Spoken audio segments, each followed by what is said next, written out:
What is up, everybody? Here with another episode of Did These Movies Make the Collection? Got four sets of stuff here that I've watched recently. Three of them are TV series, and one of them is a box set of individual movies that I've watched to see if I wanted to keep them or sell them. The first one I watched was Burn Notice Season 1. I had Season 3 earlier, so I found Season 1 here at a local thrift shop and picked it up.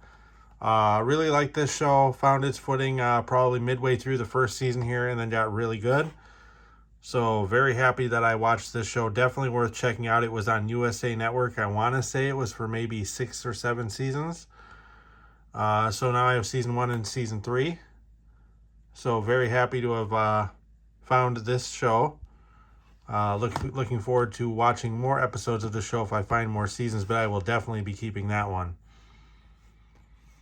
The next one I watched is a bunch of individual movies. It's American musicals. I am not a musical fan, just to be fair. So this is not just me insulting musicals in general. It's just not my thing. But so I watched The Music Man and wasn't a fan. Found it kind of boring. It was extremely long. It needed to be way shorter. But yeah, definitely not a movie I enjoyed. Then I watched Meet Me in St. Louis, and it started off pretty good. I didn't like the songs too much, but for the time it was made, you can't expect it to be like music is now.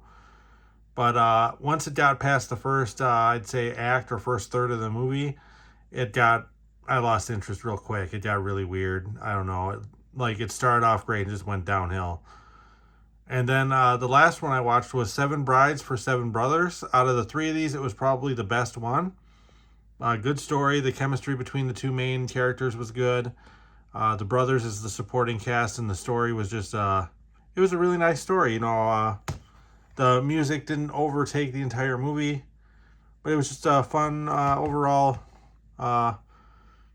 watch. But, like I said, I'm not a huge musical fan.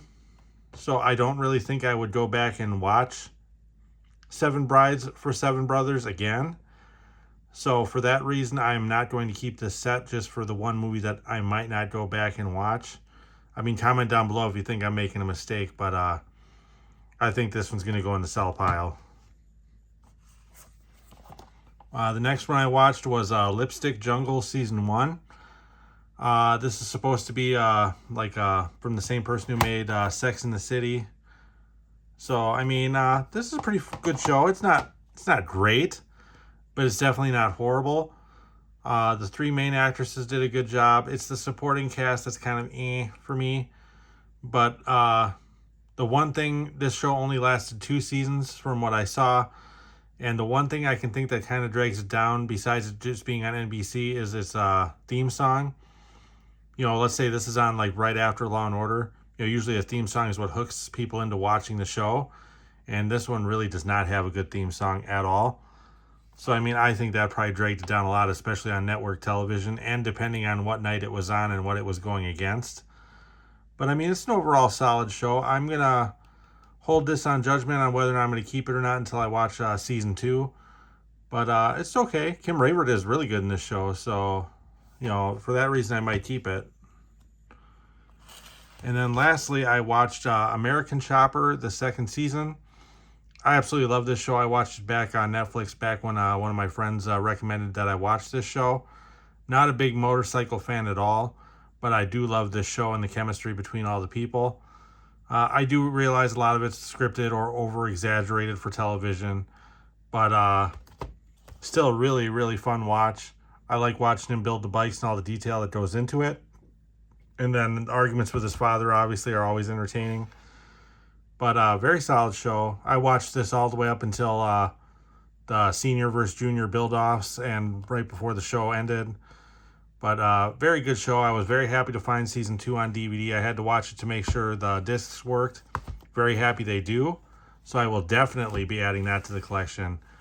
I just have to find, I think they only released Seasons 1 and 3 on DVD. I don't know if they did 4 and 5. But as I find them, I will definitely grab them. But yeah, so I mean, I guess you can say 3 solid ads and 1 sell. So you can't really complain about that. But that does it for this video. If you like content like this, please like and subscribe. Your support is much appreciated. I am also over on Letterboxd. The link to that is in the profile description of this channel. Otherwise, until next time, guys.